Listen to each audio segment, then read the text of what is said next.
Welcome to the Green Alliance podcast. We are the charity and think tank dedicated to achieving ambitious leadership for the environment.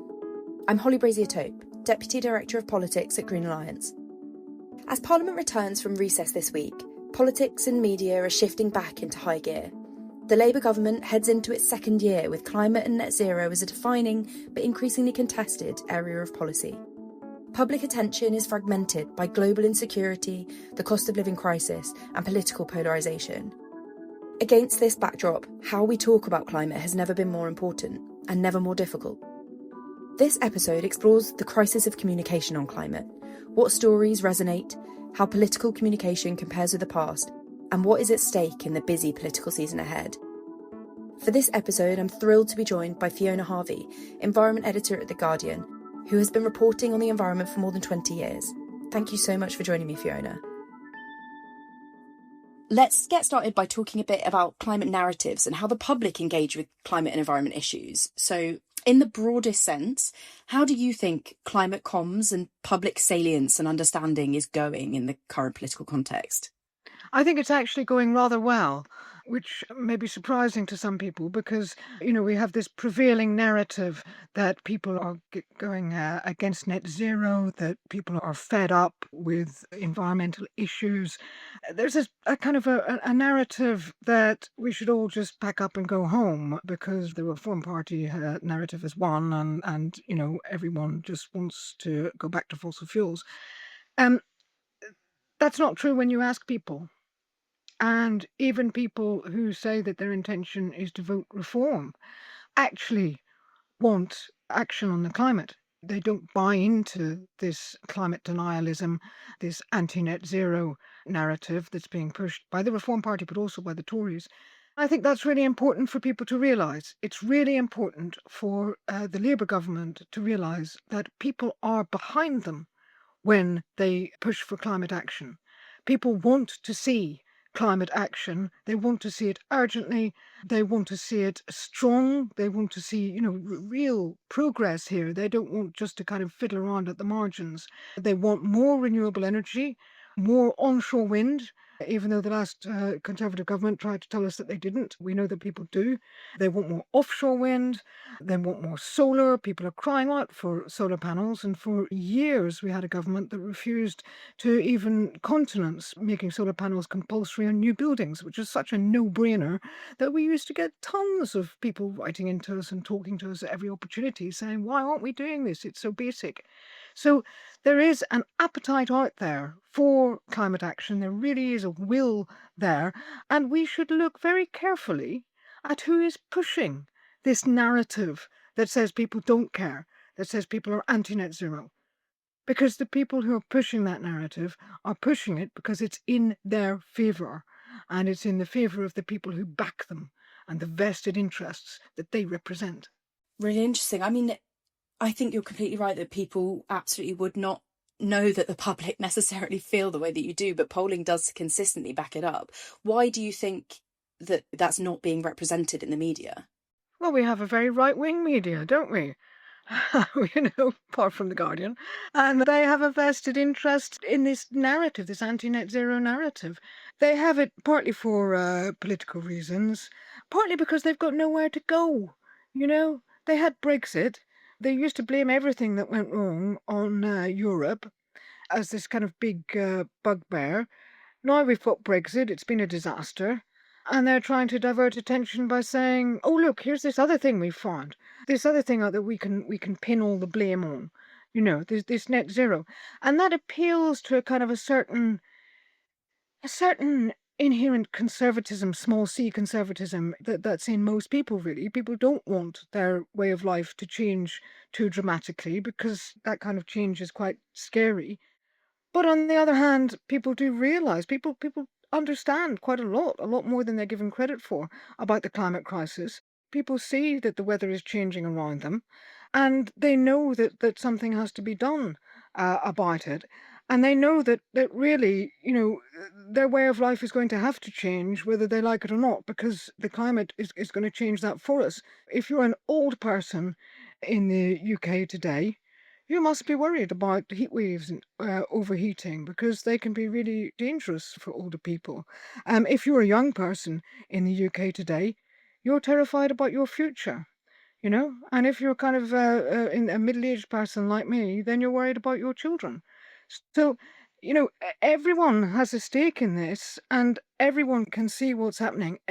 Most people want the government to take the lead here, and so really, the people who are pushing this right-wing narrative, they're rather desperate, aren't they? You know, and they're trying to make a culture war out of something that the UK has traditionally been resistant to in terms of culture wars. I mean, we've had attempts to make the UK more like the United States in terms of culture war issues, whether that be, abortion, or whether it be climate, or whether it be immigration, etc. And the only sphere in which that kind of culture war has really had any success has been in terms of immigration, which is a kind of separate issue. Although obviously there are links there to the climate, which really ought to be much more explored and ought to be brought out more by the climate experts. So, you know, uh, pushing this anti-net zero narrative, it could work. That's the scary thing. It could work because when you put an awful lot of effort into pushing a narrative like that, even if it's nonsensical, then you can get a lot of traction for it. That's exactly what we saw with Brexit. And that's what they're hoping for. They're hoping that they will have the same success with going against net zero as they did with Brexit, and pushing people into a desperate folly that's to the benefit of no one except their vested interest backers. And that's what we need to be wary of. Yeah, very interesting. I mean, you talk a lot about the things that do resonate with individual people. So these people that may not, be necessarily particularly interested in environmental issues themselves, but they are very much feeling, the impact of them, and like you say, different people in society. What do you think the best way of cutting through to the broadest cross section of society should be? Is it talking about climate impact? Is it talking about how it relates to the breadth of other things people are experiencing, the impact it has on the cost of living crisis and the health service and our economy? Yeah, the cost of living crisis is key here because look at what farmers are saying. They're looking at their crop yields down massively. It's a really scary picture that they're facing. And they know that it's the climate, and they're telling us so. And so you're seeing food price rises that are basically directly resulting from the impacts of the climate crisis. And we should be saying that more clearly all the time, because this is something that we're going to see more and more of. It happens with imported food. But it's also happening with the food that we grow here, and it's damaging our food security. So this is a serious problem. And if you talk to farmers, they get it. And we need to draw those links more clearly so that everyone can see. When your supermarket shelves are empty, or when you're paying ludicrous amounts for your weekly shop, this is partly why. And we need to kind of show more of the links with the climate impact as well, and such as the price of energy, what's happening with fossil fuels, and so on. But we also need to show more of the positives. What happens when you have more renewable energy? Well, we know that if we do this right, the costs of energy will come down. They'll come down a great deal. We know that people's health will improve if we do more to, for instance, encourage people into public transport and to active forms of transport like walking and cycling and so on, rather than getting in their car. We know that electric cars will deliver people cost savings now because they're no longer having to fill up with expensive petrol all the time. So we know that there are this whole range of benefits that come with climate action. And we need to put that across, because not only do you get a safer climate in the future, but you also get a range of kind of shorter term, closer to home benefits. We also need to confront this argument that the anti net zero people come up with all the time, which is that the UK is responsible for a very small share of the world's emissions, and therefore we will have no impact. These are the same people who go around boasting about how the UK is a major player on the world stage and has a, really important relationship with America and with other countries and so on. And they can't both be true. What the UK does have an impact, has an impact on what other countries do, because you can't go to a big international forum and say, hey, China, hey, India, hey, Saudi Arabia, let's move to renewable energy, if you are exploiting the heck out of the North Sea at home. You just can't do that. Doesn't make sense.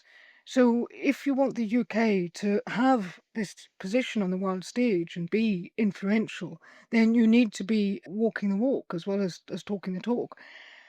Also, you need to look at the potential economic benefits for the UK by investing in green technology. Because, okay, we may be responsible for a small slice of global emissions, but if the future is in green technology, then if we don't move in that direction, then we will be left behind. Look at what has happened with, for instance, car makers. European car makers are facing a crisis because Chinese car makers are coming in with electric cars that are much lower in price than they were. This crisis is partly of their own making because for years they delayed and delayed and delayed rules from the EU that would have pushed them further towards electric cars. They held on to fossil fuel cars for as long as they possibly could, and now China is coming along and eating their lunch. Well, this should be a lesson to everyone, a lesson to every industry, because if you don't actually go for the green technologies which are the future, and you try to hang on to this dying fossil fuel past, then you will be left behind and someone else will eat your lunch. And then what are you going to do? Sit there and cry? Thinking about the broader sort of media narrative that cover a lot of these issues in themselves, it's very unusual for, big programs like Newsnight and the Today programme on Radio 4 to overtly make that link, that they will cover individual issues as they come up, but it will very rarely be linked to, the root cause. Why do you think that is? And how do you think we can better get traction with mainstream broadcast media to get no nonsense voices, those farmers that you talk about, those engineers and car manufacturers that you talk about? Why are they not represented, and how could we make them so? Pure ignorance. That's why they're not doing this. They just don't know, and they are reluctant to be educated, and they think it's somehow clever to be kind of skeptical and questioning, oh, climate change, oh, really? I mean, for God's sake, these people couldn't read a scientific report if you put it right in front of them with a magnifying glass. They revel in their ignorance while the world is changing around them. They're dinosaurs. That's obviously a lot talking about the broader narrative. I just want to move us on quickly to, in terms of this government and how governments themselves have shaped and framed these messages. So from your perspective, how has this Labour government, since they came in just over a year ago, how has their approach to climate communication compared to previous governments, and where would you rank them in their communication style?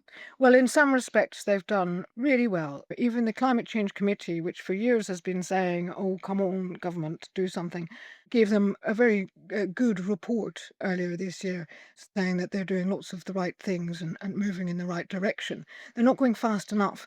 And also, they're not really very vocal with this narrative. Quite the opposite, in fact. We had a really major summit earlier this year with Ed Miliband and Fatih Birol of the International Energy Agency, who's a globally respected figure on this. Keir Starmer came along to that conference, and I sat there and listened while he talked about action on climate change being in the DNA of his government, and how when people told him to slow down, he was going to go faster and push harder on this issue. It was a strong speech. It was a stirring speech. And you wouldn't have known he made it if you'd looked at the television news or the front pages of newspapers. And that's appalling. And partly that's to do with the weakness of Number 10 and their communications, because, they should have pushed that much harder. This was a major speech made by the Prime Minister. Why didn't they go out to all the newspapers and say, hey, splash on this? Why didn't they go to the BBC and say, come on, this is a really big intervention? I feel that the Number 10 communications are too cowardly. frankly, about this. They seem to give in to pressure from fossil fuels. There are fossil fuel lobbyists within the Labour Party, we should not forget, and they have a great deal of influence which they should not have. So, really, I think they need to get a grip. There's nothing to gain for the Labour Party electorally in backing down on net zero. Nothing to gain at all, and a great deal to lose. You know, if they double down on net zero and they say, these are the right policies, this is why, these are the benefits that you're going to see. We are standing up to these bullies from reform. We are going our own way and we are pushing forward with a narrative that is backed by science, backed by economists, backed by people, backed by business. Then they would have a very, very powerful message. And that's what they should do, bring that message out. Stop hiding in the shadows, because reform are going to come and get you if you hide in the shadows. So what's the benefit there? I mean, you've obviously been reporting on environmental issues for more than 20 years. Have there been standout political moments where climate messaging has landed well or landed flat and really made those headlines? Or are there examples you can think of where, things haven't gone very well and that might be in the back of government minds as to why they shouldn't be so vocal? This is 10 years since the Paris Agreement was forged, and that was a real high point for global climate action. And unfortunately, I think the world didn't manage to capitalize on that as much as we could have, because as soon as you get some kind of success in climate action, you immediately get this backlash from all the vested interests of fossil fuels. So you get kind of in the international negotiations, you get people like the Saudis and some of the Gulf oil states coming along and trying to unpick things as soon as you've achieved something. And, on another level, you get the kind of the fossil fuel interests pushing back wherever they can. Obviously, the Paris Agreement was followed very swiftly by the election of Donald Trump, who is deeply in hock to the fossil fuel interests in the US. And so that was a major setback. Another major setback, of course, was the war in Ukraine, because that laid bare a lot of the hypocrisy of countries that are trying to move towards renewables but still reliant on gas. And if you're reliant on Russian gas and suddenly Vladimir Putin turns off the taps, then that's a really serious problem for you. And what happened as a result of the invasion of Ukraine was that we saw an absolute bonanza for fossil fuels because the prices went through the roof. The cost of production remained the same. And so the result was an enormous windfall profit for all of the fossil fuel industries. And what did they choose to do with those windfall profits? Did they put them into renewables and the energy infrastructure of the future? No, of course they didn't. They're oil men, so they put it back into oil. And that's a really vicious circle. And that's going to be, when we look back 20 years from now and write the history of the climate crisis in the 2020s, then we will see that and the re-election of Donald Trump as I'm afraid, two of the reasons why the world will be in a very, very deep crisis by then. That is obviously where we've been. I mean, there is quite a busy period coming up. So we're obviously in the back to school period. Parliament is back this week after a long summer. I mean, there are some big things coming up in the next few months, let alone the next year or so. We've obviously got big political and media moments like the Carbon Budget Delivery Plan, which is the legally binding, time that the government have to set out how they will reach their climate targets. We've also got things like the Warm Homes Plan, not to mention COP and international diplomacy. There are a big few months. So looking ahead and obviously looking at the risks and opportunities, how do you think the government can avoid kind of complete comms pitfalls in this next stretch? By fulfilling what Keir Starmer said in his speech, by doubling down on that, by saying, climate action is in our DNA and it's to the benefit of the British people. Because backing down is not going to get you anywhere. Backing down makes you look weak, it makes reform stronger, and it outrages people because people can see what's going on. People aren't stupid. And if you turn around and you say, oh, we don't really need to worry about the climate crisis as much as we said before, no, that's not believable to anyone. Everyone will just say, oh, yeah, you're saying that because of Nigel Farage. So there is no benefit to this government in weakening its position on the climate. No benefit at all. Really, it's something that they could turn into an advantage. And they're struggling so much with so many issues on which they're being attacked on, they're struggling on the economy and they're struggling on social issues. Climate could actually be a bright spot for them if they don't give in. It could go either way, to be honest. I mean, I'm afraid this government has made so many mistakes that it wouldn't be at all surprising to see them make this massive mistake as well. But it would be a mistake. It would be a very foolish mistake. The thing about the kind of anti-net zero narrative in the media is that there are sensible ways to counteract it. I don't think this government should be scared by a front page on the Daily Telegraph. I really don't. Why would you? Why? Why would that scare you? I mean, obviously the government have committed to releasing a public participation strategy. So it's like how to talk to the public on climate. Do you think things like that are necessary, or do you actually think it's, really big picture, Keir Starmer and Rachel Reeves standing up and really standing behind the things that they have committed to in the past? Or do you see a role for a strategy like that and how you talk to communities and people and connect with climate? At this stage of the climate crisis, we need to be doing everything, everything, everywhere, all the time. And people do respond. People at a local level, they love doing things to make their own patch greener.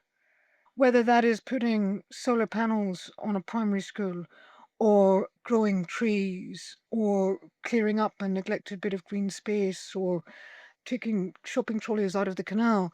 You know, people love doing that and they respond really, really well to that. At the big picture level, people can also see that we live in a very dangerous world. Would anyone trust Donald Trump and Xi Jinping and Narendra Modi with the future of the planet? Not to mention Vladimir Putin. Do we really? Do we? So, if we want to have a livable future planet, I think people do want to see the UK standing up for that on the world stage and standing up for a positive future. I completely agree. And local communities are the way through to that. And people really understand it. And that is something that is eternally kind of shown in polling and focus groups up and down the country. As a final question, if there is one change that you would like to see in how climate is communicated over the next year, both kind of in politics or in the media, what would it be? To be positive. I mean, yes, this is a really, really scary situation, and we should not underplay that because we are at a moment of dire peril for this planet. The science that we're seeing is frightening. But the thing is that we do have time to, if not completely heal the planet in a short space of time, at least put the planet back on the road to healing and to avoid the worst of the climate crisis. We definitely have time to avoid the worst of the climate crisis. And we need to use that time wisely. And the impacts of that can be really positive. It's satisfying for people to generate their own energy through solar panels. I've got a friend who lives in a boat and he's not remotely interested in the climate crisis and what's happening on the world stage, things like that. But he got some solar panels for his boat and he is so enthusiastic about them. He's running around telling me he comes home every night to a hot shower from his solar panels. His energy bills are way down. He's not having to fill up his generator with diesel all the time.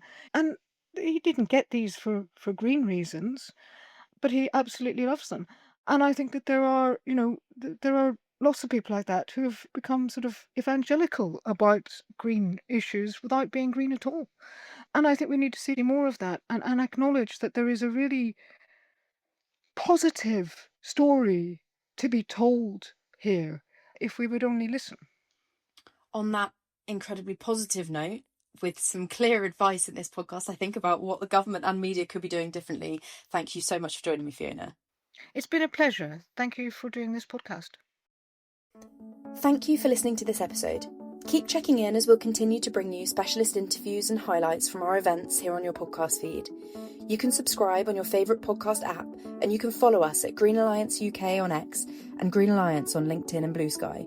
We encourage you to use the hashtag Green Alliance Podcast to join in on this conversation and share thoughts, questions and ideas. See you next time.